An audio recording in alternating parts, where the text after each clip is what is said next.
I'm in California. I was at Gold's Gym Venice. Find out all the stories now.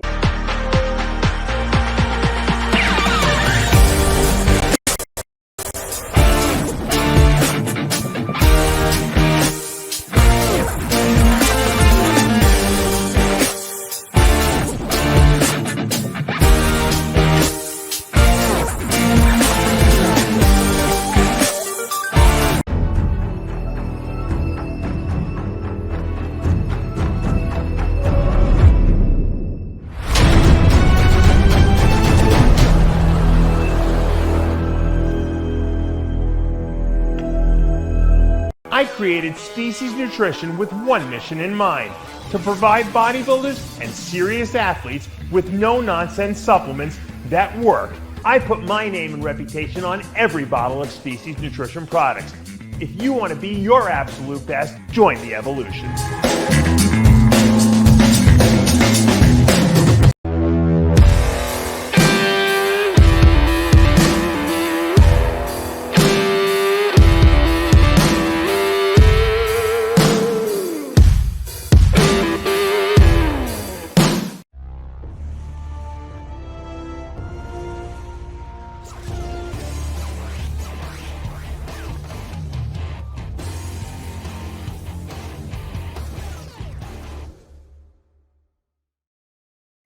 What's up, guys? We are live here at Heavy Muscle Radio.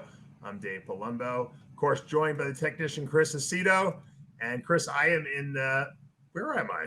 I'm in Anaheim, California. First time on the West Coast in a very long time, probably 12 years, for the Masters USA Championships, where they're giving away some pro cards in the Masters divisions. I'm here with my client, John Frashoni, who's behind me on the bed. Which way is it? There he is over there. And he's competing tomorrow on Sunday. We're pre-recording this actually because I'm going to be too crazy tomorrow with the show, and then I got to go home early the next morning. So we got out here on Thursday, Chris, because he has to check in on Friday morning. And I said, we're going to go to Gold's Gym Venice, because if you're in California, right, you got to go to Venice. So I went all the way out to Venice. And I got to tell you, I was a little disappointed. Well, maybe I was a lot disappointed with Gold's Venice. When was the last time you were there? 2017. Yeah, and it was already falling apart then, wasn't it? Well, it was different than when I was there in 90. I was there in the absolute 100% heyday, 99 to, let's see, 90, 89, 90, 91. 92. It was still nice in the 2000s, though, too.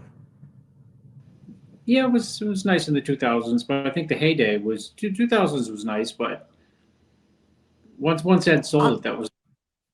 What year did Ed sell it? I don't remember, but it's interesting, and it's not a people thing.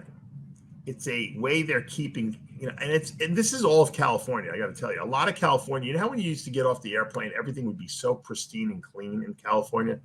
It was like I always felt like everything was new. It was a clean look. The city looks dirty now. Even Venice looked a little dirty to me.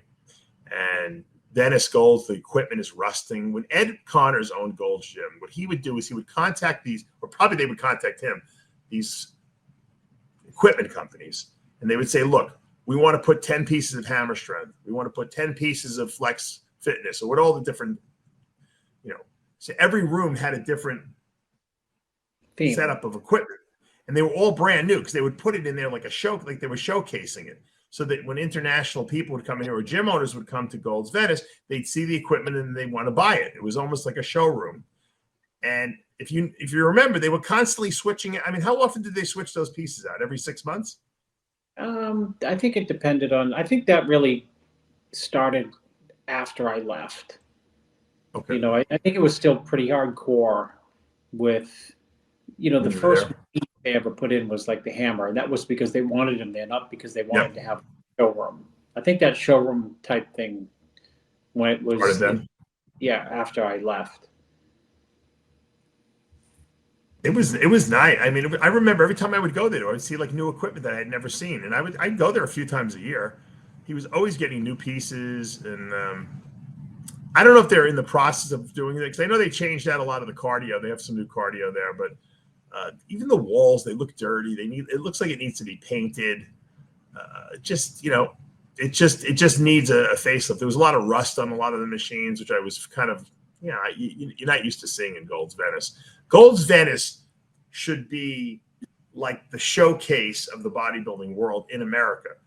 It's sad that you can go to Kuwait or you can go to Dubai and see nicer gyms than you can see. Dave, you can go to gyms throughout the country and find five. No, I know Flex Lewis has got a beautiful gym. Weinberg has got a beautiful, but I'm just saying Venice Gold is the Mecca, so people go there. They make a pilgrimage there. Used to be. They used to go. They still go there. They still go there. There's a lot of people. There's a lot of international people. It's a figment and shadow of what it used to be. Yeah, now it is. I mean, nobody goes there. Sound like Yogi Berra. But if someone went in there and they redid the whole place and they put together a marketing campaign and invited people to come out like they used to, like Ed used to, you don't have to put them in your house, but invite bodybuilders like, Bumstead and guys like that to come out. Hey, we'll fly you out. We'll put you up in a hotel, hang out, train at the gym for a week. You know what I mean? To bring new life there. I think that people would go because it's still a pilgrim. It's still a place, a destination place. Venice Beach, the Muscle Pit, the Boardwalk, Gold's Gym, the Santa Monica Pier, the 5th Street or 3rd Street Promenade, all that stuff there. Actually, by the way, John and I ate on the 3rd Street Promenade in the Cheesecake Factory there. It's delicious. Absolutely delicious. It's not the same, Dave. Even the Cheesecake Factory is not the same as it used to be. It was pretty good, I gotta tell you. You know what? There used to be one Gold's in Venice, and there was one Cheesecake Factory, and that was in the Marina, and like a couple others. Yeah.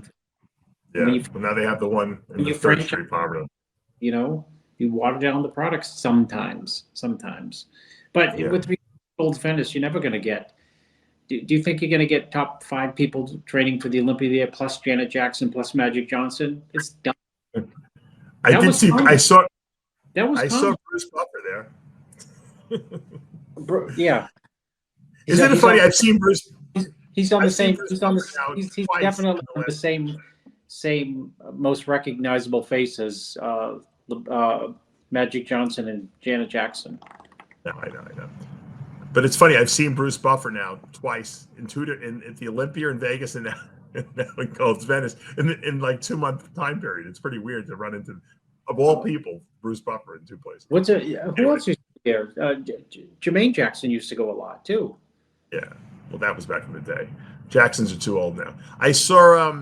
Well, that's when they were recognizable, Dave. That's my point. There's nobody goes to Golds anymore. I mean, there's some people who go, but it's not like some celebrities. They were telling me is still there, but it's not like it used to be. Yeah, it used to be not the who's who, but you would just walk by like, what big deal? There's so and so. Yeah. So I saw Tito Raymond, who looks great. Of course, he looks great. Amazing. Jose's brother, still training people there. I think he was training Bruce Buffer, actually, to be honest with you. I saw Leo Meyerhofer, who got us in there, and I did an interview at his house, a podcast at his house after the gym. He showed us some very good hospitality, and he actually gave us a microwave oven for the room here. We needed a microwave, and he's like, "Oh, I got an extra one." I'm like, "All right." So he donated to the John Frashoni competition fund, and so we took that. We have that little thing there. What John? What's the name of the food company that we're using? iCandy Meals. iCandy Meals. I have to brag about this company. John had about 50 meals FedExed here overnight, and for him and I'm getting to eat the ones that are much more delicious than he's eating because he's dieting for show. But I got to tell you, these iCandy meals are absolutely delicious. I had some. What did I eat? I had eggs and potatoes this morning.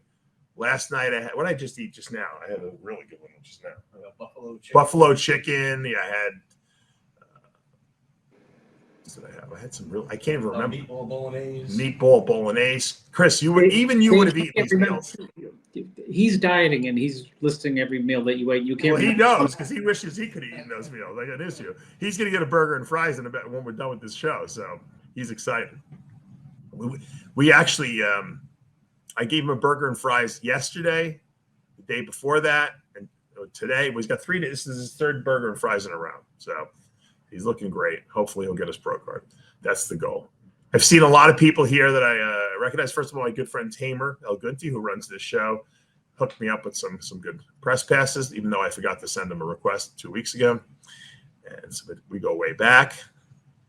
I saw I also have another client, Bobby. I got to tell you about my client, Bobby, Chris. You're gonna love this. So Bobby used to be in the LA County Police Department.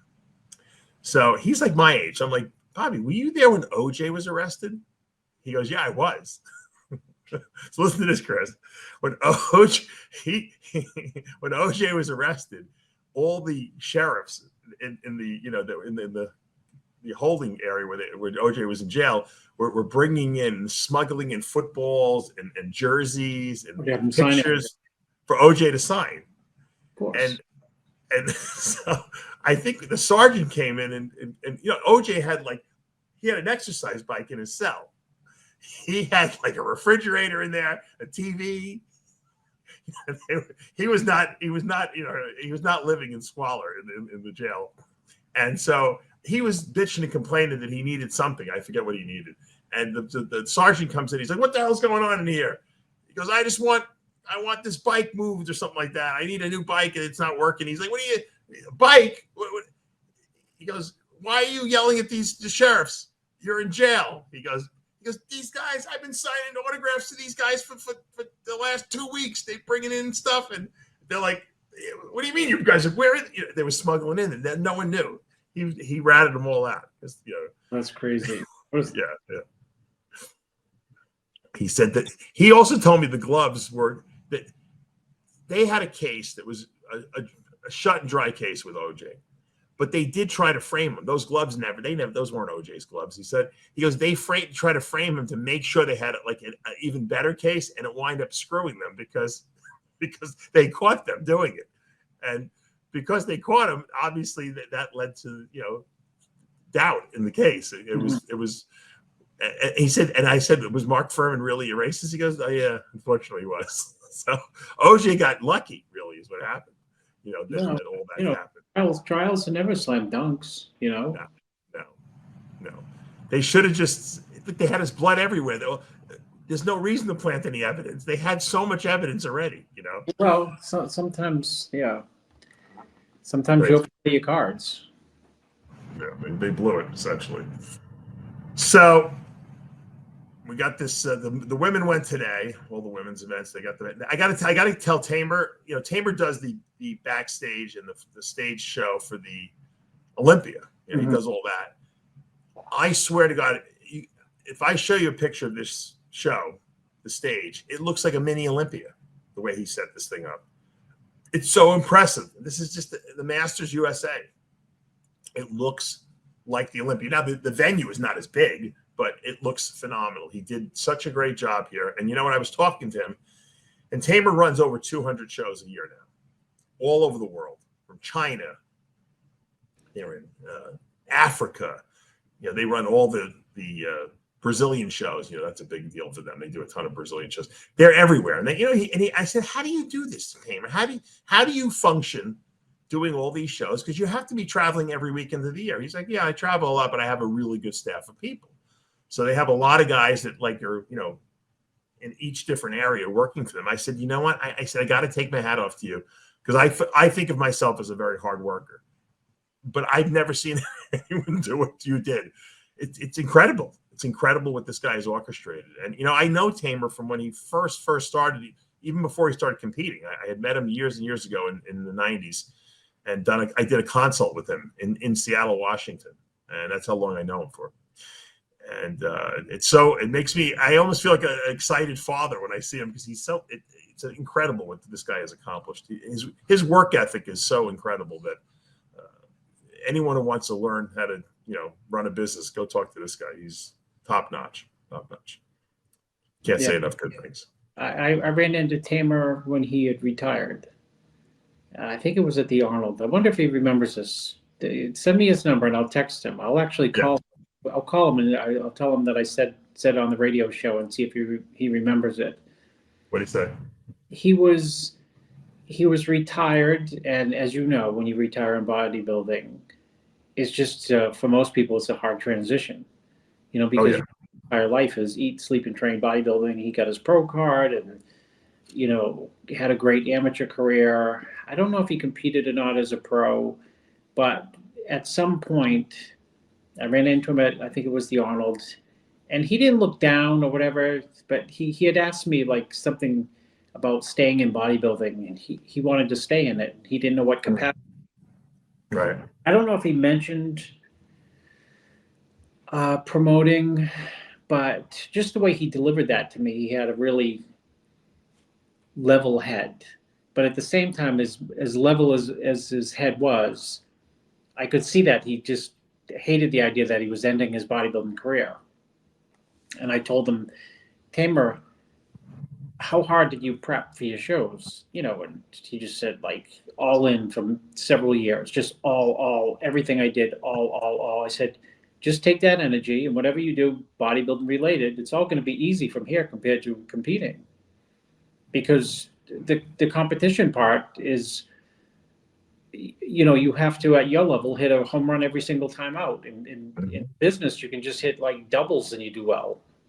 Right. So now he's hitting 200 shows a year, 200, doubles and triples. And I'm sure it's a ton of work, but you know how it is. Anyone who's ever competed with bodybuilding, you're still doing a lot of work, but you're just dead tired all the time as well. Yeah. Dead tired, but tomorrow you have to put in a monumental physical effort. I still think it's easier to be dead tired and, put in a monumental mental effort for 3, 4, 5 days in a row, as opposed to the training part. So, it's funny that you said that, because when I was talking to Tamer today, he told me about the day that, I don't know if it was Jim Mannion or one of the guys who runs, came up to him and they sat him down. I think it was John Lindsay too, and said, what are you still competing for? You're such a smart guy. You have a lot of talent.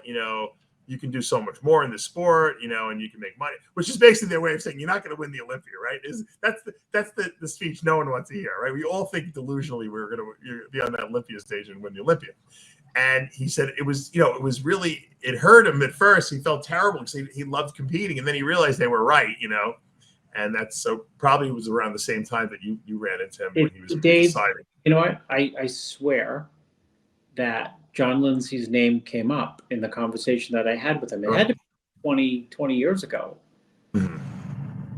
Roughly, let's see, 2001, 2 or something. He had but it was John Lindsay. He had told him, and that it's over for you or something like that. And that's what he told me. I think Lindsay might have said, come do some stuff with me or something, because he said, I don't know if I want to do a supplement line or promoting, or I told him it didn't matter. Just pick one and run with it. Can you imagine, Chris? I mean, look, you and I have gone to shows, and we know all the different egos of all the people who promote there and work backstage and, run this venues. Can you imagine having to deal with all these different personalities all over the world? You're not dealing with Americans now. You're dealing with South Americans who have, one set of personalities, Europeans, Asians, people in Africa. I mean, there's so many personality types, and you have to be able to talk to them all in a way where you're going to come to some agreement to set up the bodybuilding show, and then come in and run the bodybuilding show, and have them be a part of your organization. Meanwhile, you're dealing with Raphael and other organizations that are competing in the country as well, and they don't want you there, and it's a lot of political rigmarole. Well, you either have to be a incredible dictator, or you have to be incredible at interacting with people and making them feel comfortable to buy into what you're trying to do. Right. So what he's one to do. He's a dictator, or he's phenomenal with people, dealing with them, and good. He's good at talking to people. Yeah, it's good at talking. It is also these countries want to get involved in the IFBB because they want a way to get their athletes to compete at the Olympia, and the only way to do that would be to have a qualifier, in their country. Number one, to get pro cards. Number two, maybe even have a pro show there so they can get some of their guys qualified. So, I mean, Tamer makes that possible for them, and I think that's why the sport has grown internationally as much as it has. Yeah. So. Well, I think it's there's a lot of reasons it's grown internationally, but you can add social media to that too, simply because, people can click on their phone and say, Tamer's having a show in Brazil. Why can't we have a show here? Or, so-and-so just won the show in Brazil and now he's top 3 in a pro show. Why can't I do that? I'm a professional bodybuilder and I live in this country. It's not the US, it's not Brazil, but, it opens up people's minds. How smart is it to go to, if it was for them to go to Brazil? I mean, Brazil has turned into the #1 country, for bodybuilding now. It seems like, for a while it seemed like it was Kuwait, Middle East, and then the Brazilians just went crazy for the whole bodybuilding, between wellness coming from Brazil and the open bodybuilding and classic. And then, I mean, they go crazy for it all there. There's a lot of money in there, in that country. The supplement companies there pay the athletes. Like it almost seems like it was like 15 years ago here is what's going on there now, where there's a lot of money involved. Well, if you remember, I don't know if he was the leader there. I don't know if Tamer led it or, I mean, it was quite a while ago that Arnold had the first Arnold Brazil. That was big news. Right. Bodybuilding. That was way back in 2005. I think we were there, weren't we, Chris? Yeah. Figure out what year was. We went. 12, 13. Yeah. We went to those first couple, I remember. Yeah, and the trade shows were, completely, utterly sold out. Yeah. I remember going to one of the trade shows. I've said it before on this show where I said, okay, I'm leaving because someone had said that they had reached capacity, meaning you couldn't, the fire marshal, you can't let anyone in because it's like dangerous. Then I found out in the back, in the rafters, you could bribe someone, to get in. So like more people coming in, and it was getting so crowded. I thought, like, what if there's a fire here? Nobody will get out. Yeah, that was crazy. I'm out of here. The scary part about going to Brazil back in those days, and this was before Tamer got involved, I think, with it. I don't even know if I think it was Raphael was running the amateur division at that point. But when we went there, it was like no one spoke English. So when it would get crazy and the Brazilian fans would get a little crazy, it got scary because you couldn't communicate with anyone. I luckily had my translator. I had my guy Carlos Godoy there, who was may he rest in peace. He would take me around. He was my translator and he would drive us. So I felt like I was a little safer there. But I remember you and Cedric got lost. Remember you were in traffic, like you missed the competitors meeting. Rio de Janeiro is not an easy place to get around, especially during rush hour traffic. That's for sure. I remember at the trade show that the Brazilian fans, they broke the Arnold ring. So when Arnold comes to the Arnold Classic, he'll come with like 20 bodyguards around him, and there's like really technically no way you can like break through that when they like make a ring around Arnold so Arnold can walk through and have a lot of space. He can walk at a normal pace, and people, his bodyguards, whatever, who assigned to him, are circle around him, and crazy fans broke through right in front of me and Eduardo Correa at one of the booths, broke through the barrier, and we were like 30 feet from Arnold, and Arnold had fear in his face. It was a fear and pit because the fans were like, right at him. And they just wanted to probably touch Arnold. That's all. They didn't want to like beat him up or anything. They broke through it to get to him, to like, take pictures and, talk to him. Yeah. No, Brazil is big country for bodybuilding. Yeah. It's great venue. By the way, I got my Bobby Muscles Trenoween shirt on. It glows in the light I have here. It's got the Jason, Freddy Krueger. Freddy Krueger's got his fingers are syringes. Where? Trenoween. You see his fingers are syringes rather than knives. That's Bobby Muscles, not RX Muscle. Bobby Muscles. What is that? This guy makes clothing. He makes like, instead of Planet Fitness, he has Planet Tren. For Tremble. he makes some goofy shirts. I see Natties. You know how like the movie, what was that movie with Bruce Willis? Send me one. I'll wear it to my 5-year. John, who's competing. Say hi, John. What's up, Chris? I just want the meatball bolognese or whatever it is. No, you know John Frascione. Jerry is the one who found. He used to train with Jerry Scalisi back in the day. Yeah, so then he's a Bob Gruskin disciple. Indirectly, yeah, exactly. So he reminded me. I didn't even remember him and Jerry came to my house back in the '90s when I lived with my dad. Oh my God. Probably, who knows what they needed, but we went. They came and took a look. I took a look at them. Yeah, chocolate candies they need. So he goes way back. He's 49 years old. He's doing the over 45 class. So. And the 40 and the 40, yeah. You know what it is? You have to do every class here because if you don't do every class, sometimes you could lose the weight, the height, the age category that you actually belong in, and you might win the one early, you might win the 35 and over, even though you're 49, because guys won't do that class; they'll do the older class. Yeah. It's like a numbers game. You have to do all the classes just to make sure you don't get screwed. Yeah. Because as you know, if one guy wins all 3 classes, then he gets all the pro cards. Yeah. I always said that if I was a winner, like let's say I won 35 and over, and I knew I was in 40 over and 45 and over, I would just drop out, wouldn't you? Well, they used to. I think they used to pull people. They did, but they don't do that anymore. So I know a lot of people wouldn't do this because some people want to win everything. I was at the North American, and this woman, she won like 4 categories. She said, "Well, I paid for them, so I want to get the trophy." Yeah, tell me that story. I said, "What about the 3 girls you just took pro cards away from?" Yeah, when PD Devers won the North America's, we should talk about Dillett in the North America. When PD Devers coaching PD when he won. He won that. Yeah, he won the North Americas. I think he won the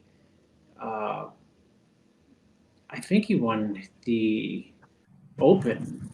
And then when the Masters came out, which was only over 35, it was like 36. Mm-hmm. He didn't show up. So I figured, I didn't know. I thought he like fell asleep or missed the class or, who knows what. And they said, they pulled him. I said, for what? Like, what's that? I didn't even know what that meant, but. Well, they used to do that. They used to pull you out. So like, okay, you won your class in bodybuilding, we're going to give you a pro card. So the over 35, you can't, prevent someone else from getting that pro card. So they pulled him. And he thought it was, he was totally fine with it. He got the 1 pro card. That's all he needed is 1. He didn't need 2. I've been training for years for the 1. 1 was enough. So yeah, I think what happened back in the day with PD Devers is that they used to pull people out when they would win more. Like if they won the Open and then they won the Masters, they would just pull it out and let the next guy win, which I thought was good. So then people complained, well, I don't want to.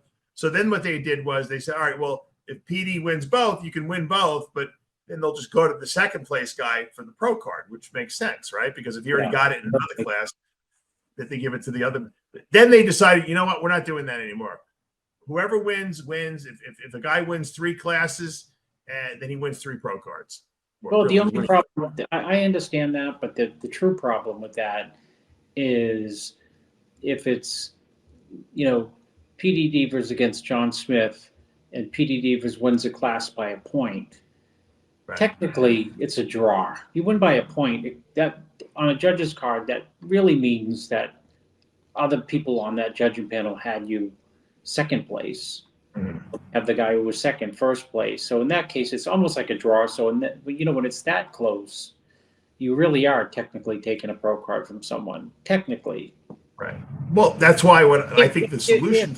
If somebody get the pro card, twice. Well, the solution to that, Chris, is very simple. If you win your class in one event and they say, "And new IFBB pro Joe Blow," or whatever, when the next class is about to come out, you tell the guy, drop it out. I'm out. And you know what? You give that pro card, let the next person who's going to play second to you get the pro card in the next 2 classes. I promise you guys, if you do that, you will create such great karma for yourself. The universe will pay you back tenfold over for doing that. How about this? Could you tell the guy who you think is going to win the class right after you, pay me, I won't You can compete. sell that. You can say, yeah, you can charge them. Say if you give me $1,000, I'll drop out. No, that's bad karma. No, if you get a pro card, what do you need another one for? They're only giving you one pro card. So what you do is if you win your class and you know you're going to be in the next class and probably win it, you drop out. It's fun to brag to say I was so good that day. I won 3 pro cards. That's why. Yeah, you know what, Chris? You know how great I would feel if I said, you know what, I got my pro card and I got 2 guys also their pro card, because I would have taken those other 2 pro cards. Those guys for the rest of my life will do anything nice. If I ever ask for a favor, or we'll have a kinship between, they'll say, you know what, that guy got me my pro card. He was selfless enough to drop out and let me get my pro card. Not many other people would have done that. Until you guys have a fight, and the guy says I could have beaten Palumbo anyway. It doesn't matter. Once you give them the pro card, they got the pro card for life. As Dexter would say, I'm Mr. Olympia forever. You can never take that away from me. So I think it would be a very great gesture if people who are watching this if you're ever in a position where you can drop out and allow some other people to get pro cards. I tell you, I implore you, I beg you to do it, because you know what? You will create such good karma for yourself. And I'm telling you, you will make some person the happiest person in the building, because this is a person who thought they weren't going to get a pro card. And now all of a sudden, because of your unselfish act, you got them a pro card. And that's something wonderful. If you can do something wonderful for people, it always pays. There's no negative. Totally. There's my advice of the day. All right, let me pull up, if I can get it to pull up. Tell us the Paul Dillett story, because you posted something on your story, or on your page on Instagram. Oops, I lost it. About Paul Dillett, and we were talking a little earlier about Paul Dillett when he did the North American. You and I were talking about that. What year? I think he did the North American in 92, right? 91, 92. So, David, it ties into the fact that you're in Venice Golds. Yes. Because I was in Venice Golds the day he showed up, the very day he showed up.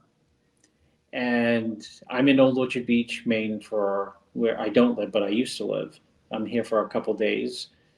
And I ran into Paul Dillett at the Olympia this year, and we talked for a long period of time and reminiscing. And so since I was here in Old Orchard and I was thinking of like Paul, running into him at the Olympia, and I hadn't seen him for a long period of time, and he's doing really good. I Googled his name. And is he still running the WBF? I don't really know. We didn't get into that, because when I spoke to him, we were talking about like when he was out in Maine, and when all his trials and tribulations, training out in Venice and getting ready for shows. So I Googled his name this morning at 5 a.m. and up pops immediately an interview with Milos, Cormier, and Dennis James. And it is worth going to see that interview. It's off the charts. Okay.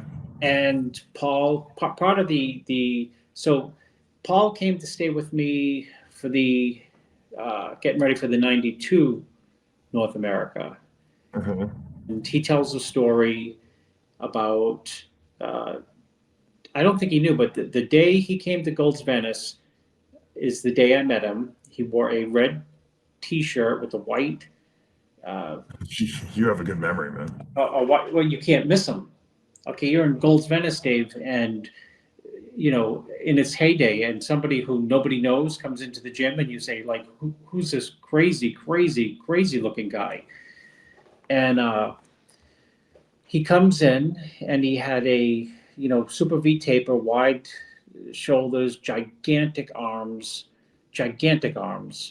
and he had a white towel around his neck, and he always wore. Why do you always have that white towel around his neck? Everyone always said he has a white towel.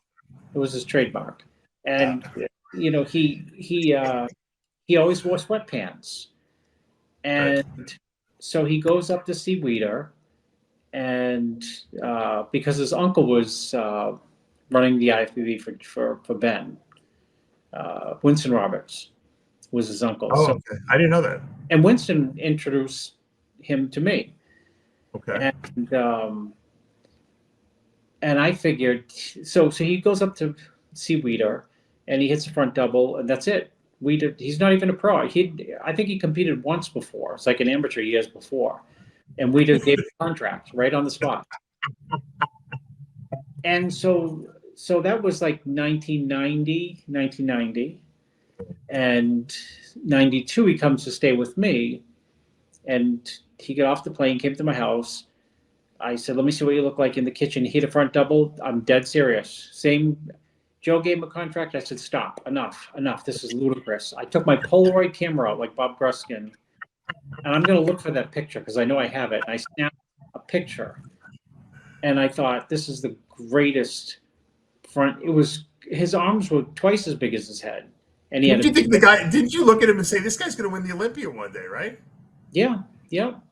And so the funny story that Cormier tells is Cormier and Wheeler thought he had no quads because he'd always, when he first came to Golds, he'd stay in sweatpants only. And one day he dropped his trunks, his sweatpants, in that corner light that I call it where the daylight comes in the back of the gym.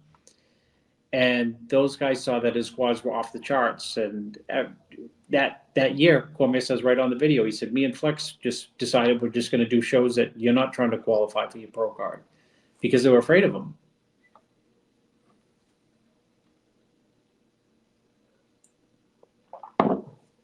So Dave's rebooting again. So as the story goes, Dillett gets his contract with Weider, goes to the 91 North America, and he tells the story to DJ during the prejudging when they are putting him through the rounds and he's getting tired. In the prejudging, only Paul Dillett would do this. He's tired and he does this, like a timeout, and he walks off stage to catch his breath. Well, I mean, people who don't know Paul, they probably don't know that he has, he could make it through the posing. He was just not in posing shape, but he has, or at that time, really bad asthma. So that, affect his everything, his training, probably stamina, his posing stamina.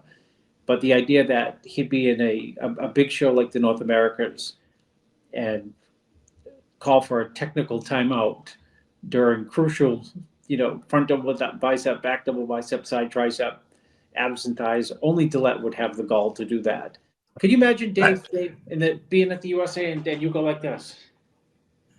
And that might be the only timeout ever called in the history of bodybuilding, Chris. Well, I always kid with Jose and say we should have like the yellow flag. So if somebody's posing wrong, like in football, I can throw a flag. Maybe they should give all the top bodybuilders at the Olympia one timeout. They can call one timeout. Yeah. And make it exciting. And like one fan could go do a timeout and maybe and if your tan is running and shit like that, and you're cramping or your blood sugar's low, you say, wait a minute, I'm calling a timeout. If Weinberger gets tired of telling people to stand on the line, he can throw the flag, which is football is 15 yards back. You have to go to the last call out of the show and work yourself back up. Who would be the bodybuilder that called the most timeouts though? Hi. Right? Yeah, of course. Oh my God. George will be throwing timeouts except Kai would go backstage and he'd eat like a pound of chicken breasts. Yes, he would. A few watermelons and a few grapefruits, and he'd go back out again. Yeah. We did just we did like who he liked. He liked Paul from the get go. Why do you think it is that Paul Dillett never won the Olympia? I mean, he had all the tools. He had no weaknesses. He had no body parts that were bad or lacking. He was shredded all the time. His posing wasn't great, but why do you think he didn't win the Olympia? He could have at some point, guidance. And there was Dorian was there. So that, he was running up another monster, but, he could have won the Olympia. But why did other guys beat him? I understand why Dorian beat him. But I told him that day in my kitchen, you can win the Olympia for sure. He didn't believe me. And I said, that's not a fanboy telling you. That's not Yeah.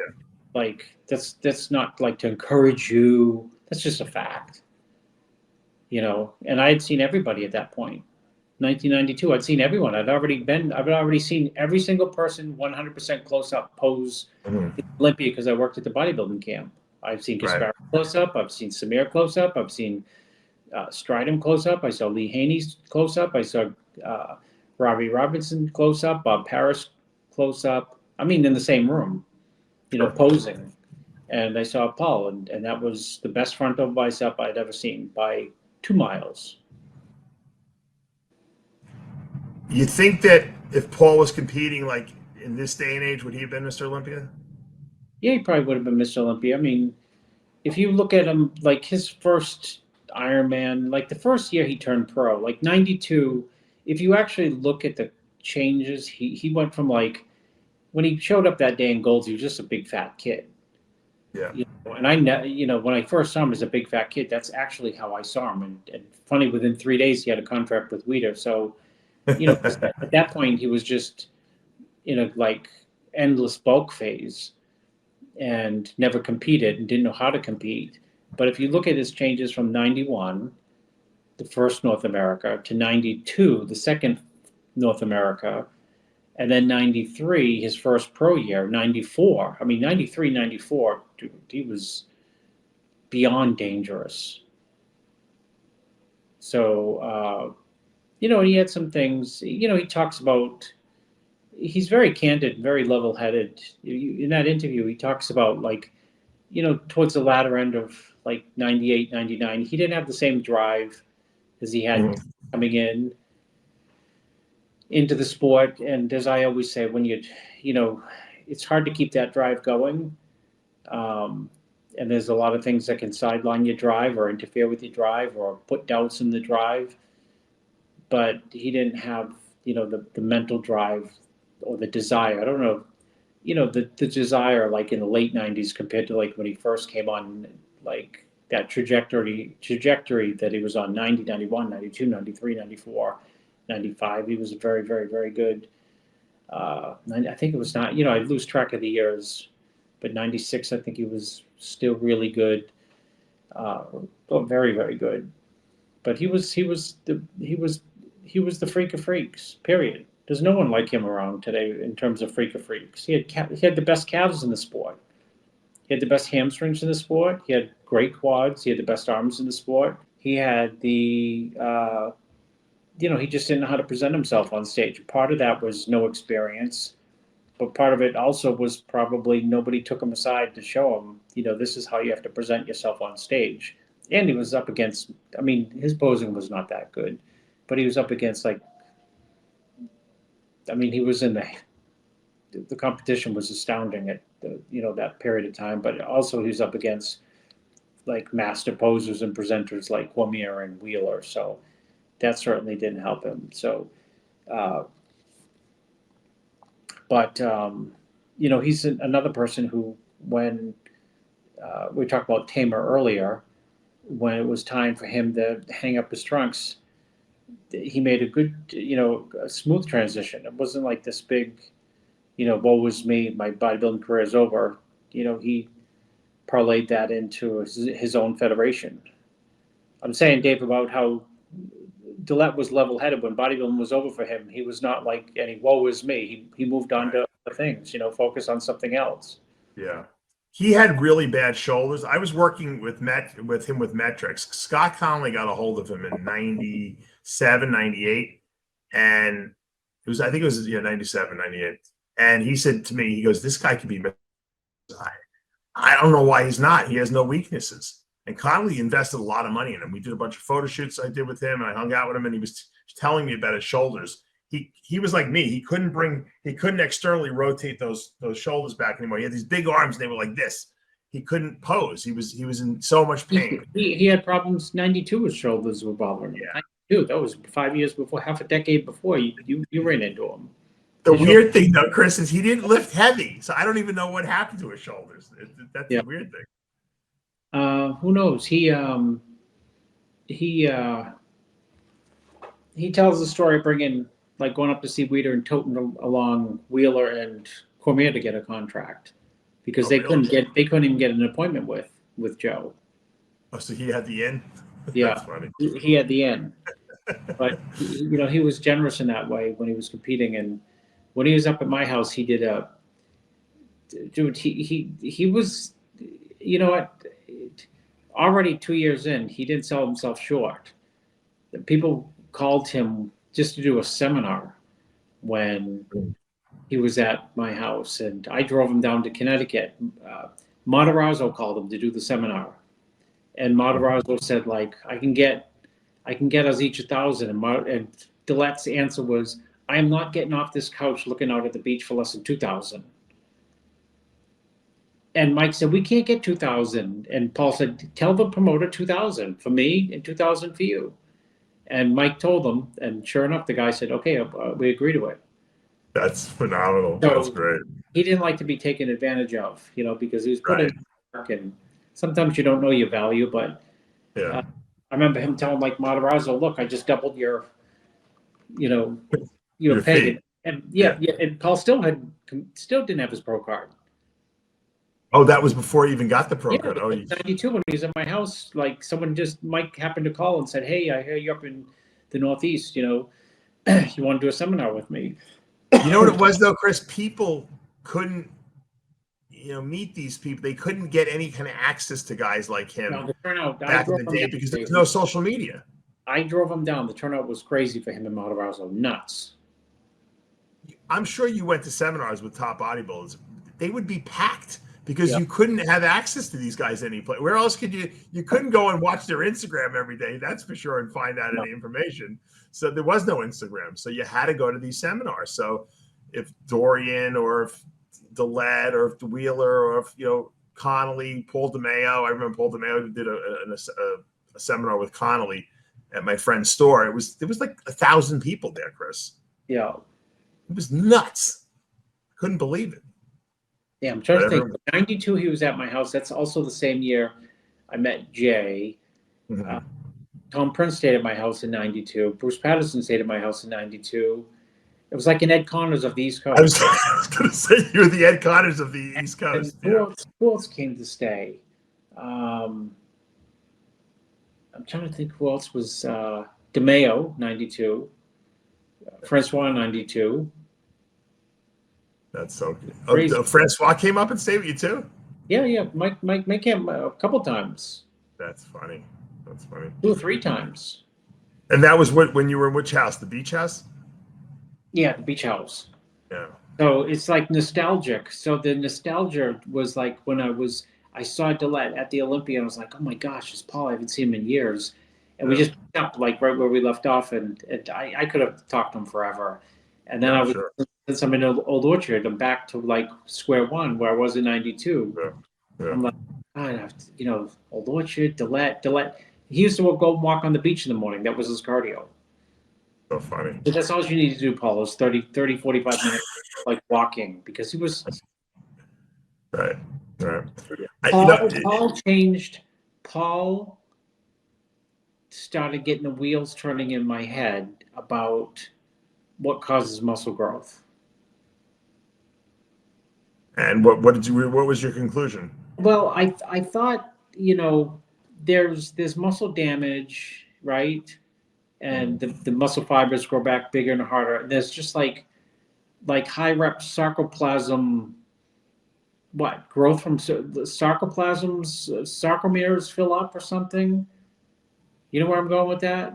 For high rep? But what I think in some people that are predisposed to build muscle, he's predisposed. I think any stimulation of that muscle anything created new muscle tissue on these people. It's simple. Because Vince Taylor did 20-pound dumbbell, 30-pound dumbbell curls, and he had huge arms. Paul did the same thing. Dave, I swear, I could do behind the necks 19 when he came to my gym. We went to a couple gyms. I could do. What year was that? 1992. I could do 275 behind the neck press for reps. And he couldn't probably. Oh God, he'd pick up the 40s for dumbbells and do dumbbell presses. I'm like, and just when he would come into the gym, the V taper and the shoulders and the pecs and the hot skins things and the calves, it was like Moses came, the whole entire gym would just part. Like, plus he was only like 6'2", but looked about 7'3" because of the tape. He looked like Frankenstein. Yeah, I mean, yeah. In a good way. Yeah, no, in a crazy way. The funny thing is that someone should study him. Guys like him, Levrone, they should. But Levrone lifted heavy, so that was a little. His genetics are better than Levrone's. I don't care what you say about Levrone. His genetics smoked Levrone's. Yeah.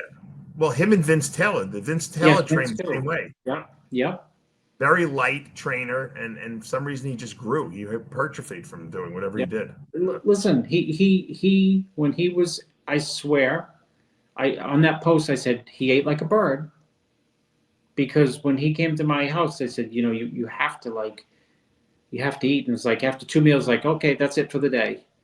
I'm like, and he was huge. That's the funny thing. Dave, from eating protein, not much, but eating like 6 meals a day and eating like moderate carbs. Yeah. He blew up when he was at my house. And because he blew up, what happens when you add muscle? And you're pretty lean. You look even freakier. The skin Well, gets your metabolism speeds up. Oh, so you think he was getting almost too fast in his metabolism? No, he's getting bigger and harder by like the half day. Wow. He would get bigger and harder every single day. And believe me,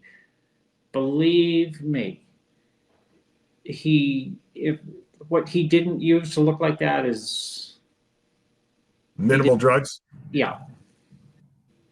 So do you think that he might be the most gifted genetically of any person that we've seen? 100%.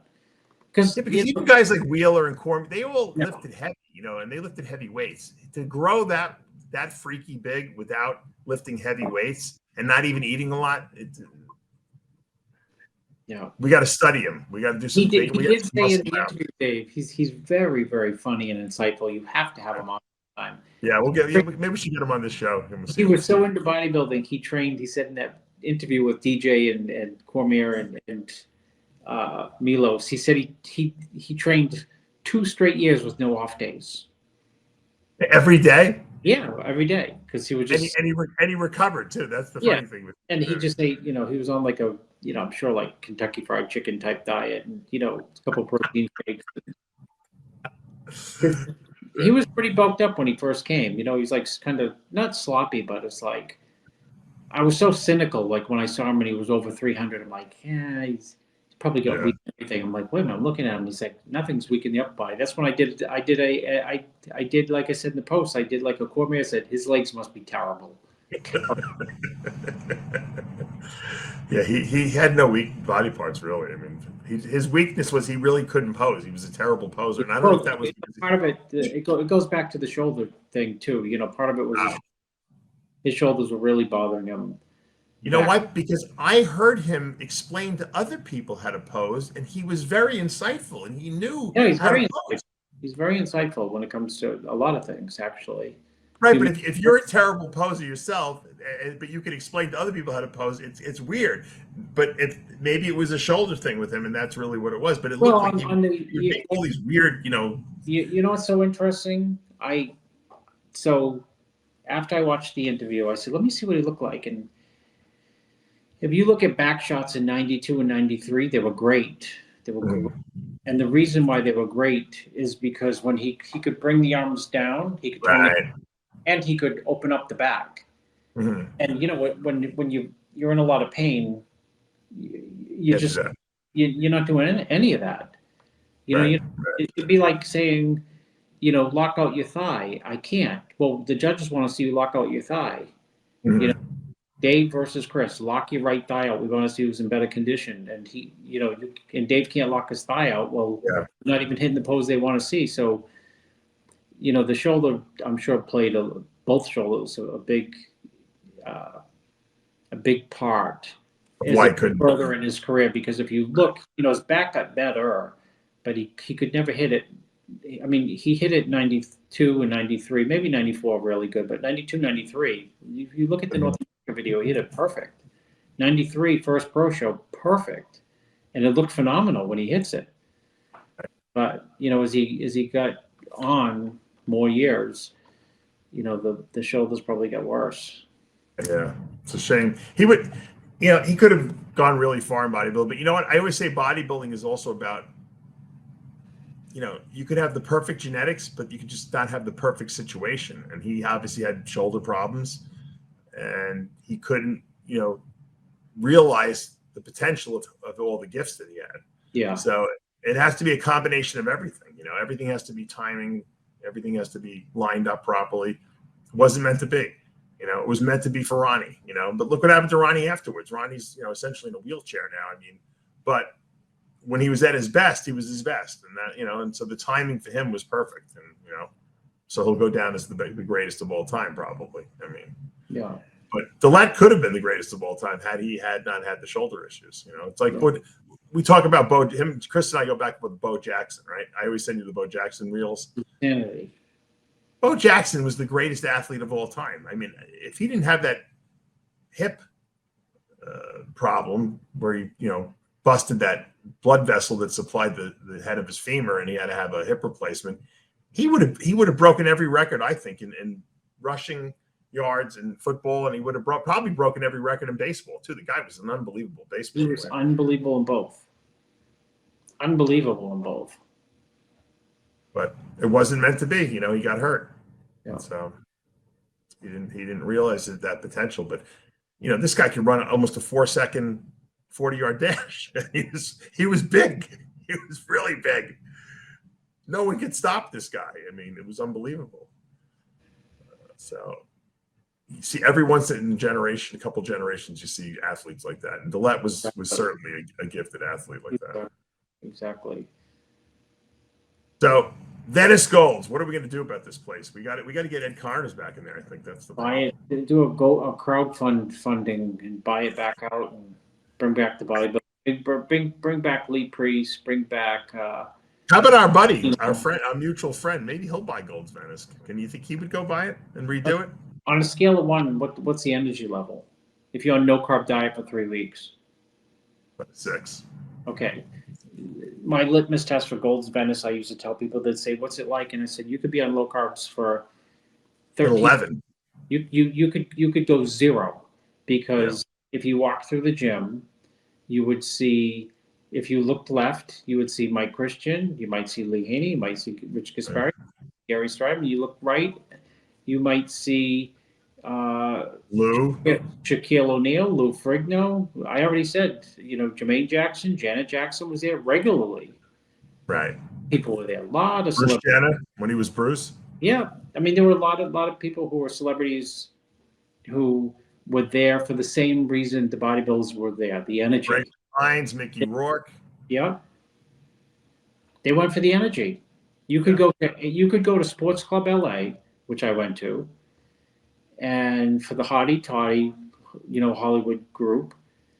And, if you want to get in shape, you could hire a trainer there. And at the end of the day, the trainer's training you. Okay, Dave, 7, 8, 9, 10, wait, $300 an hour. Or you could just go and get sucked up in the energy. Okay, yeah. Golds Venice, the energy in Golds Venice in its heyday was the equivalent to Manhattan pre-COVID. If you're a business person walking around, or just a tourist walking around the city, the energy in New York City is uncomparable to any other city in the United States. Nothing compares. Dallas doesn't compare. San Francisco, Los Angeles doesn't compare. That raw energy is when people go to New York for the first time, they say, "Oh, we walked for 4 days straight." These are people who can't even walk upstairs. And people would go to Venice, right? That's why bodybuilders would go. They're like, "Oh my, best workouts of my life." Why? Because it's the energy. Yeah, no, you're right, 100%. It's a shame that I really believe that they can restore that place to its former splendor and make it even better. It's a landmark. It's just got to be redone. It is got to be redone. The location, the history, the the location, for God's sakes. You know, when you're there, you take it for granted. But if you wanted to go to the beach, it's right there. But Dave was there with me for the 2012 Flex Pro. It was won by,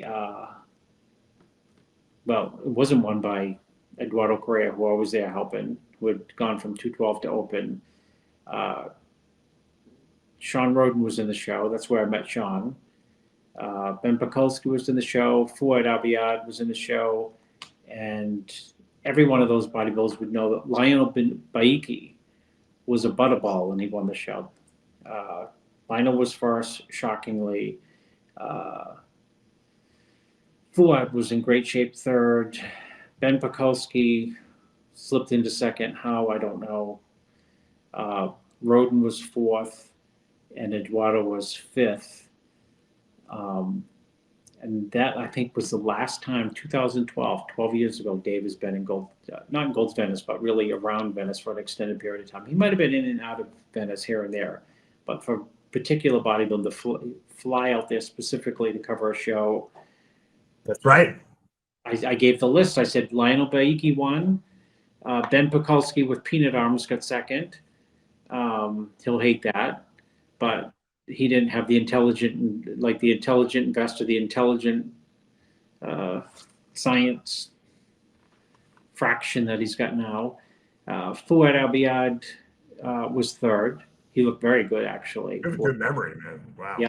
Well, because I remember Roden was fourth, and that's where I met Roden for the first time. And fifth was Eduardo, who I thought was going to win. I went out for like a week with Eduardo. It seemed like yesterday.